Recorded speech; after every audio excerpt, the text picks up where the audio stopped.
Je m'appelle Charlotte, j'ai 28 ans et j'ai rencontré Benjamin il y a 2 ans, mon conjoint. Moi j'y connaissais rien du tout à la chasse à courre et je l'ai vu habillé la première fois, donc avec sa petite tenue, tout ça, j'ai bien rigolé. Moi je suis amoureuse du cheval, donc je me suis dit bon allez je suis pour juste l'équitation et m'amuser en forêt. Nos chevaux c'est presque tous des réformés de course, en trotteur surtout particulièrement. Sinon c'est destiné à la boucherie, c'est malheureux de le dire, mais il y a beaucoup de naissances et puis s'ils font pas le job, ils partent très vite. Donc ça fait partie aussi un petit peu de côté un peu altruiste quoi, on prend pas des super races. Voilà. Ah, ils sont chouchoutés hein. Et je pense que ce qui se passe dans la tête des gens, c'est beaucoup de méconnaissances. Un fantasme qu'on a des armes à feu, qu'on est des viandards, qu'on veut absolument prendre. Enfin, ça n'a rien à voir. On n'est pas du tout sur les mêmes sujets. En fait, on est là pour observer la nature. On est dehors 2 fois par semaine. On profite entre amis. Voilà, on s'occupe des chiens, on les connaît, on les regarde et on regarde leur travail. C'est juste magnifique de voir ça. Quand on les sangle, ça fait des petits plis de peau. On tire un peu les pattes comme ça tend leur peau et ils se blessent pas. Ouais, là on va à la chasse. Allez, là maintenant c'est partie sérieuse, il faut s'occuper des chiens. On va faire le rapport.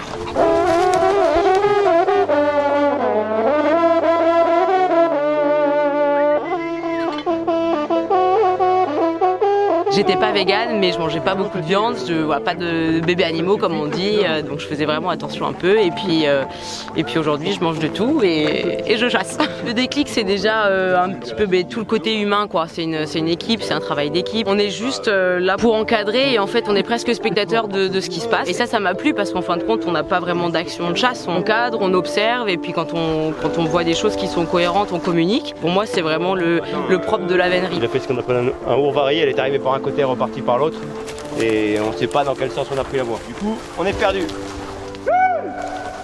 Et le jour où j'ai vu cette meute de chasse à courre prendre son chevreuil, ça m'a absolument pas choqué et ça a été comme un filon naturel. Il n'y a pas de moment choquant du tout. Et c'est vraiment dans la loi de la nature et on peut assister à ces scènes-là qu'on pourra jamais assister nulle part ailleurs. Alors après, je sais pas pourquoi il voit quelque chose de dramatique. Je pourrais pas vous dire. Bah, une chasse exceptionnelle, vraiment un chevreuil imprenable. Elle nous a tout fait.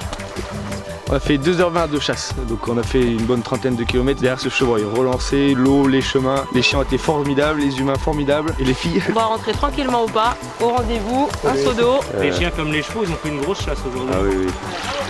De l'eau de source, ça leur donne évidemment à boire après un gros effort, comme les sportifs. Il y en a 2 qui viennent de rentrer.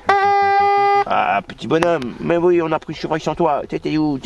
C'est la récompense des chiens de la chasse qu'ils ont fait, la journée qu'ils ont passée. Ce dont on profite à la chasse, c'est la générosité de la nature, avec le gibier qu'elle nous offre, avec les chiens qui se donnent, mais c'est fou, ils nous offrent des chasses incroyables. Hey Kiki, tiens. Non, il est pas mort, hein, c'est bon. Ça du coup c'est notre chien vegan, il a beau être à côté du chevreuil, il va pas. C'est un chien vegan. Voilà. Alors je vais tenir les chiens en meute pour pas qu'ils s'attaquent au chevreuil durant la curée. Alors les célébrations de tout ce que cette chèvre nous a fait voir, donc ils vont sonner avec plein de fanfares différentes tout le parcours de cette chèvre.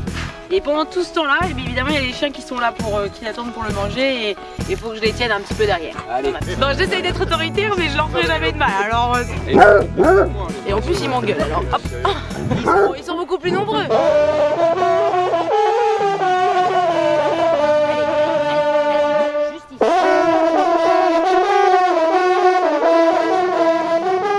On est pointé du doigt parce qu'on est des traditionalistes, des fameux nobles, etc. C'est ridicule.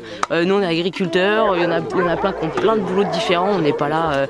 Ça nous coûte de venir ici, on fait beaucoup d'investissements. Et la plupart de toutes nos ressources financières qu'on peut mettre, c'est pour le bien-être de nos animaux, que ce soit les chevaux, que ce soit les chiens. Nous on mangera un petit peu de beurre dans nos coquillettes, mais le principal c'est que tous nos animaux soient en parfaite santé. Moi je me reconnais pas dans les comportements des anti-chasses, j'ai pas été comme ça à la base, je suis pas quelqu'un de virulente. J'ai fait beaucoup de manifestations dans ma vie, mais pas comme ça et pas au détriment des gens. Ce qui me chagrine, c'est que la minorité anti-chasse attaque la minorité de chasseurs, en tout cas à court ou même d'ailleurs à tir. On a vu aussi ce genre de scène. C'est de la désinformation parce qu'il y a beaucoup de choses qui sont fausses.